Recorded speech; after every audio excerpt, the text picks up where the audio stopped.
"You never deserved our son," my mother-in-law said coldly, dangling the new house keys in front of me. "It's time you understand your place in this family." I stood there silently as she finished changing the locks on the house I had lived in for 7 years. My name is Sarah Mitchell, and at 35, I was watching my in-laws kick me out of my own home. The situation would have been almost funny if it weren't so frustrating. "Nothing to say," my father-in-law mocked. "No tears. No begging. I thought you put up more of a fight." I adjusted my bag and smiled. "No need. Maybe you're right. I never deserved your son." The confusion on their faces almost made up for the humiliation of this moment. Almost. From the day I married David, they made it clear I wasn't good enough. I was just a middle-class girl who had somehow married into their wealthy family. They never let me forget it. Not at family dinners, not during holidays, and certainly not during the many family meetings where they criticized me as a wife. "Well," my mother-in-law huffed, disappointed by my lack of resistance, "at least you finally understand. David will be better off with Madison anyway. She comes from the right kind of family." Ah, Madison. The family friend who had been hanging around David for the past year. The same Madison who had secret lunch meetings with him, sent late-night texts, and slowly crept into my marriage. The perfect woman for their perfect son. Everything they thought I wasn't. As I turned to leave, my mother-in-law's voice stopped me. "Don't think about claiming anything. David was smart enough not to put your name on any property or accounts. You'll leave with nothing, just like you deserve." I nodded and walked away as they celebrated their victory. What they didn't know, what David didn't know, was that I had seen this coming long before they did. 2 years into our marriage, when David had a bad car accident, he trusted me to handle all the paperwork. "You're better at this stuff anyway," he had said, signing whatever I put in front of him. So I did exactly that.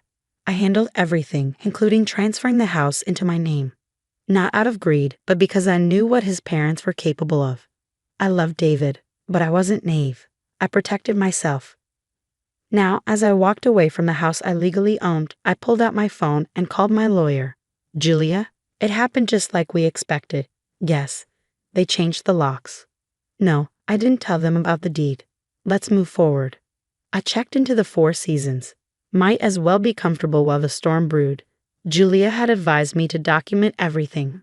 My in-laws' emotional abuse, David's affair with Madison, the messages, the bank records. "Your in-laws will regret this," Julia had said.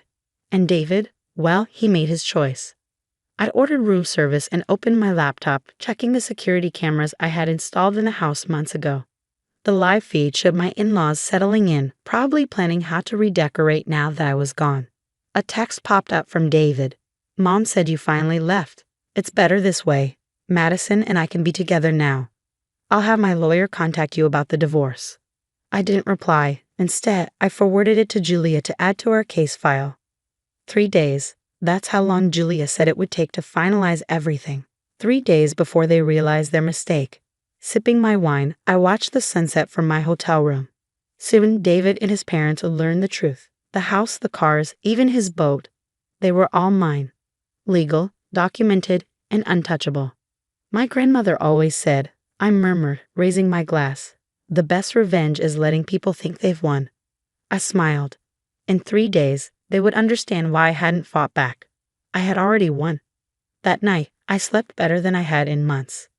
Letting go of a life where I was never accepted felt freeing. Tomorrow would be chaos. But tonight, I could finally breathe. 3 days passed quickly. Through my security cameras, I watched my in-laws and Madison turn my house into their dream home.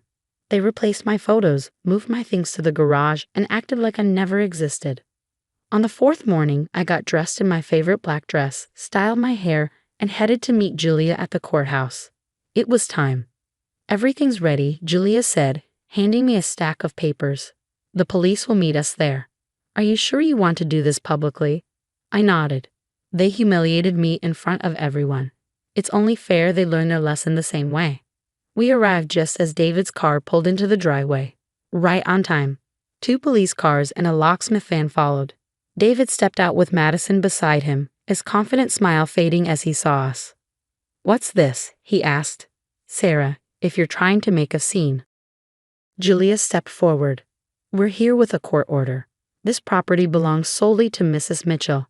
You and your family are trespassing. David laughed, but there was doubt in his eyes.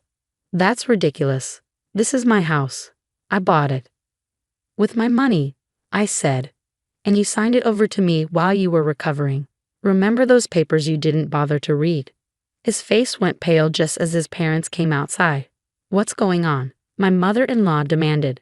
A police officer held out the official documents. Ma'am, you're trespassing. You have 1 hour to gather your things and leave. This is absurd, my father-in-law yelled. David, tell them this is your house. David frantically scrolled through his phone, searching for proof. This can't be right. Sarah, what did you do? I protected myself, I said simply.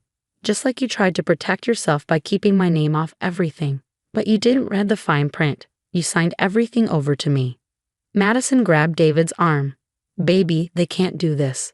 Tell them they can't do this. The officer checked his watch.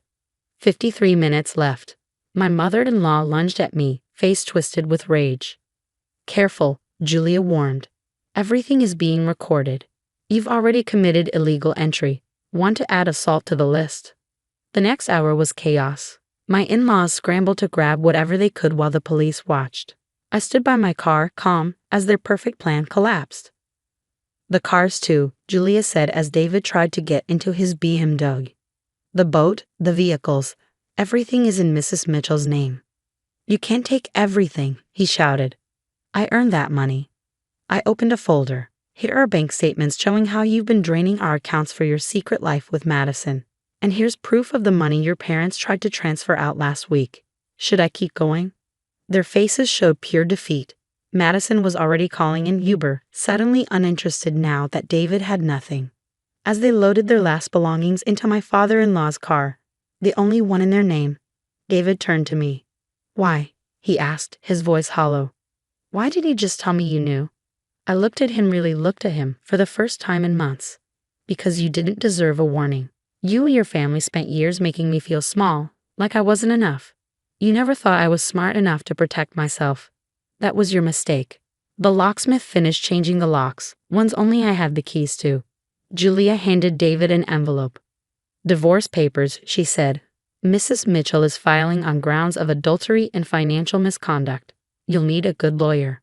I watched them drive away, my mother-in-law crying, my father-in-law furious, David defeated, Madison disappearing. It felt like a weight had lifted. Julia shut her briefcase. That went better than expected, ready to go inside. I looked at my house, truly mine now, and smiled. Actually, I have one more stop to make first. The day wasn't over yet. I had one last surprise, one that would show them losing the house was just the beginning of their problems.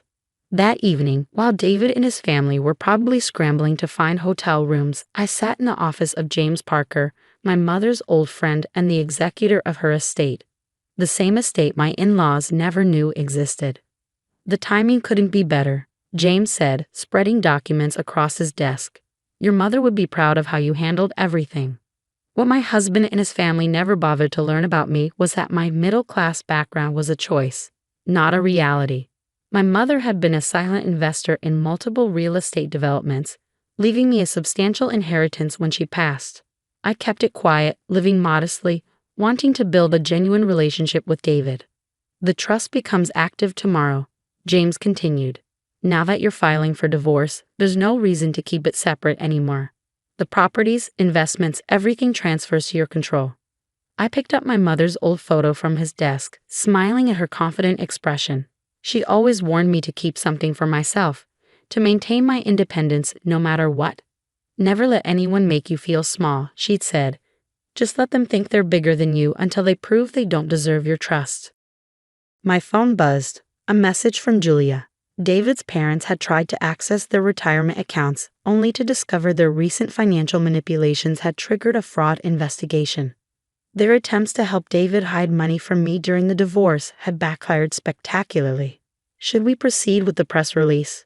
James asked, holding up a draft announcement about the new charitable foundation I was establishing, one that would help women achieve financial independence after divorce. Yes, I nodded. It's time.